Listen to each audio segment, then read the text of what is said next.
Hi everyone, it's Mrs. Ortiz here, and I'm going to take you through Algebra 2's Objective 2 notes for simplifying algebraic expressions, which is a review of Algebra 1. So the first thing I'd like you to do is take a minute and write down what you remember about the essential question, which is how do we simplify expressions? So pause the video now and jot down what you can remember. Okay, so the first thing we're going to do is translate verbal phrases, and in order to do that, we need to kind of remind ourselves of some of the synonyms, and we're not going to write the longest list, but just a few reminders. So for addition, we know that add means to use addition. Sum, total, more than are some of the most common synonyms, and I'm sure that you have some that you could add to the list, okay, for addition. For subtraction, we obviously have subtract, find the difference, less than, okay, and again, you could probably, minus, and you could add on to that list, okay. For multiplication, we know multiply times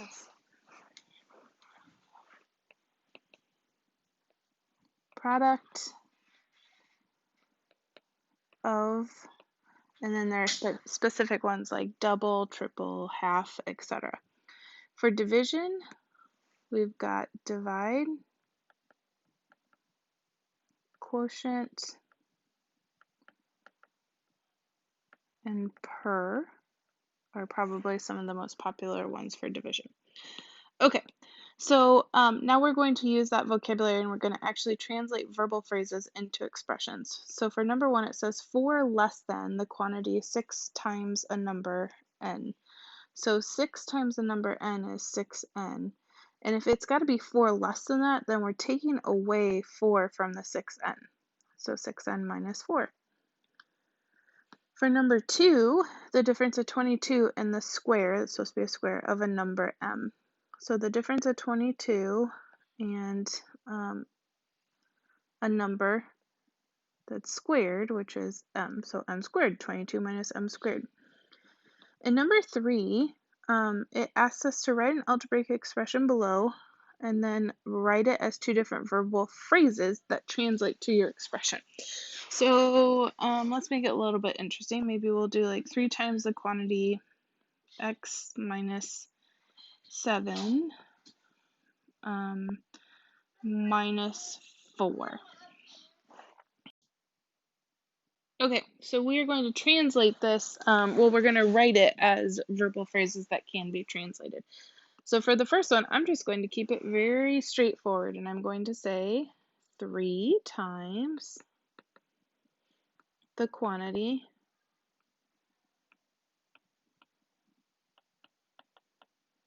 of x minus 7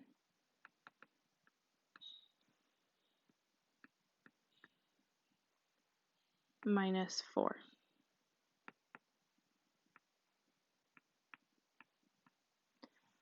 For the second one, I'm going to use that less than to take care of the 4. So I'm going to say 4 less than.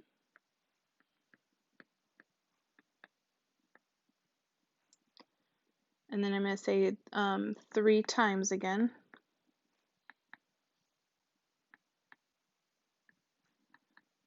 The quantity of the difference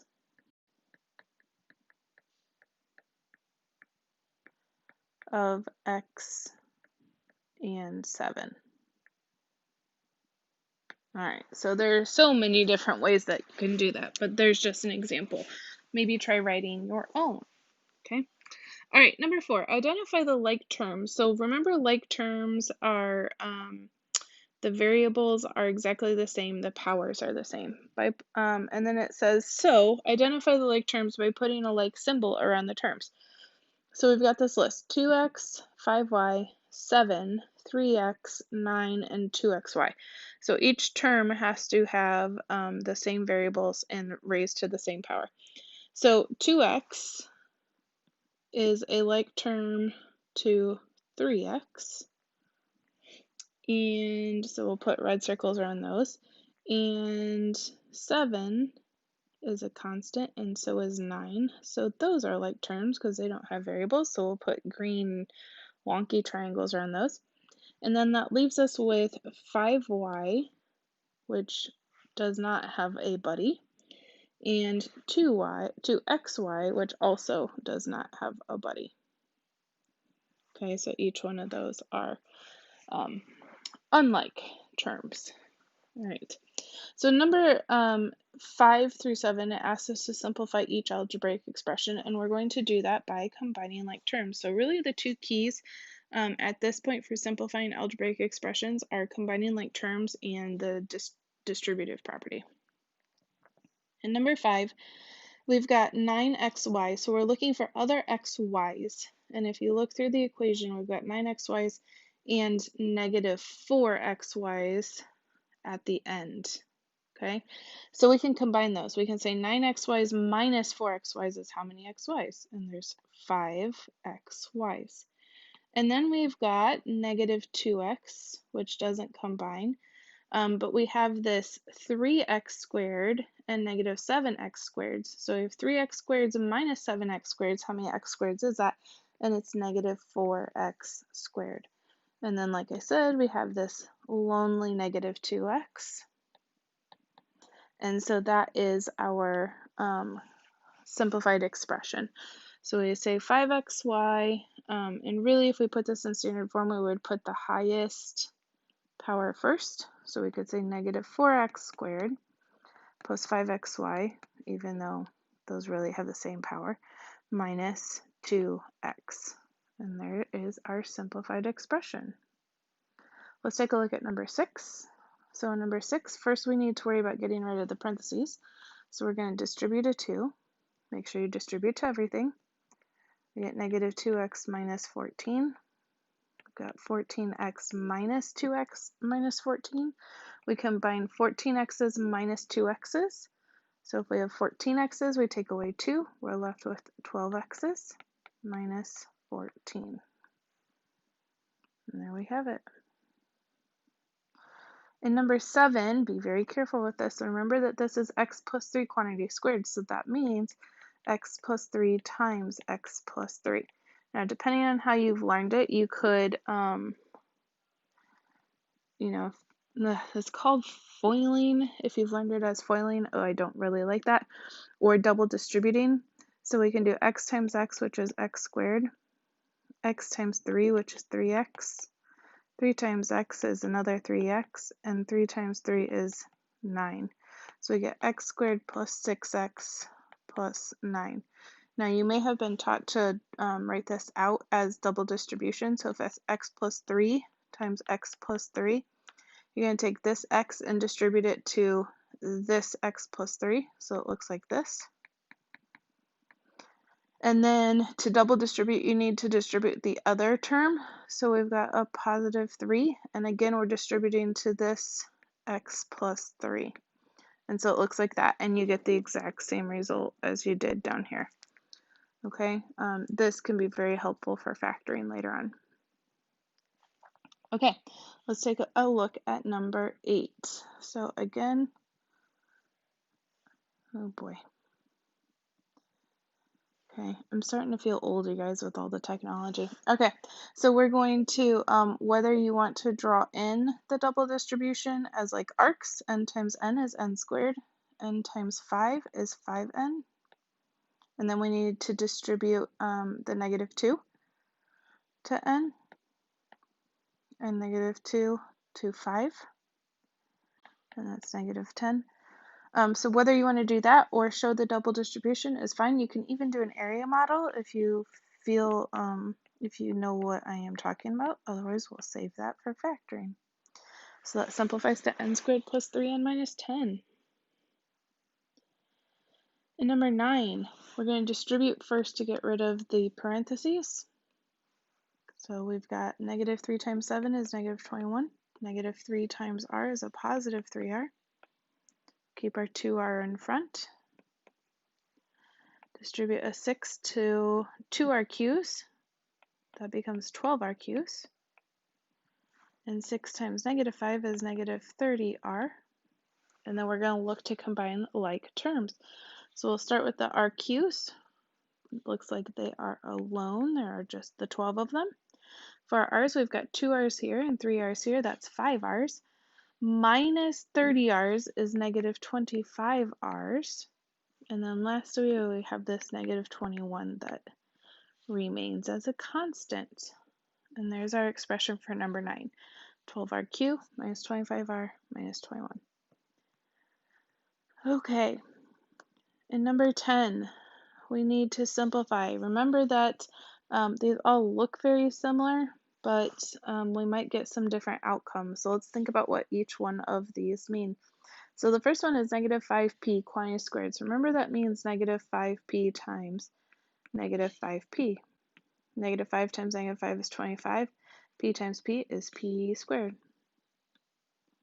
For the second one, we've got the opposite of 5p squared. So the negative stays on the outside and it is not being squared. So 5 times 5 is 25. P times p is p squared. And then we have a negative out front. Okay, for the third one here, 5p times 5p is 5p quantity squared is 5p times 5p. 5 times 5 is 25, and p times p is p squared. Everything's positive there, so that stays pretty straightforward. So then it says determine which expressions are equivalent and which are not. Explain the difference. So we can see here equivalent expressions, they end up with the same answer. So we can say negative 5p quantity squared is equivalent to 5p squared because they both simplify to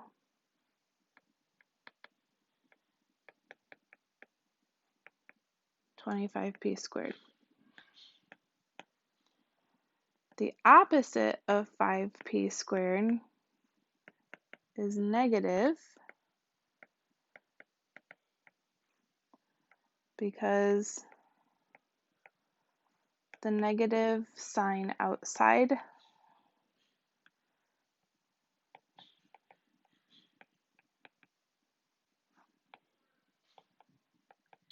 so outside the expression means opposite.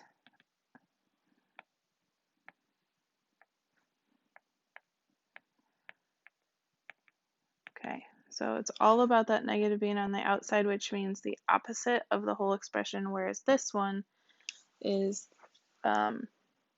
negative 5p quantity squared, and when you square a negative, you get a positive. Okay, back to this essential question. So the essential question was, how do we simplify expressions? And at this point, we are simplifying expressions by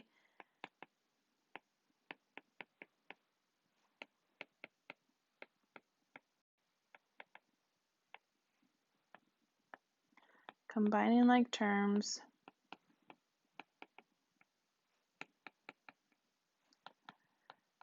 and using the distributive property.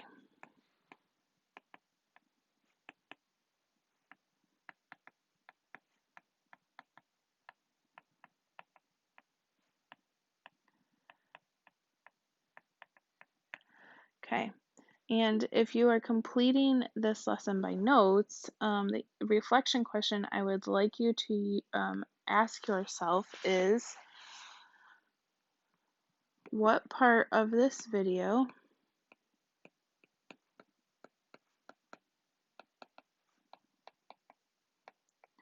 do I need to review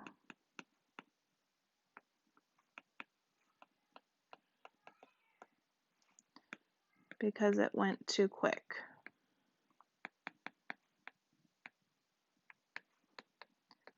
Okay, and so if there was a part that went just too fast, then you need to tell us what that part is and go back and re-watch it. Okay, otherwise, if the pacing was good, then come up with your own reflection to answer. All right, have a great day. Bye.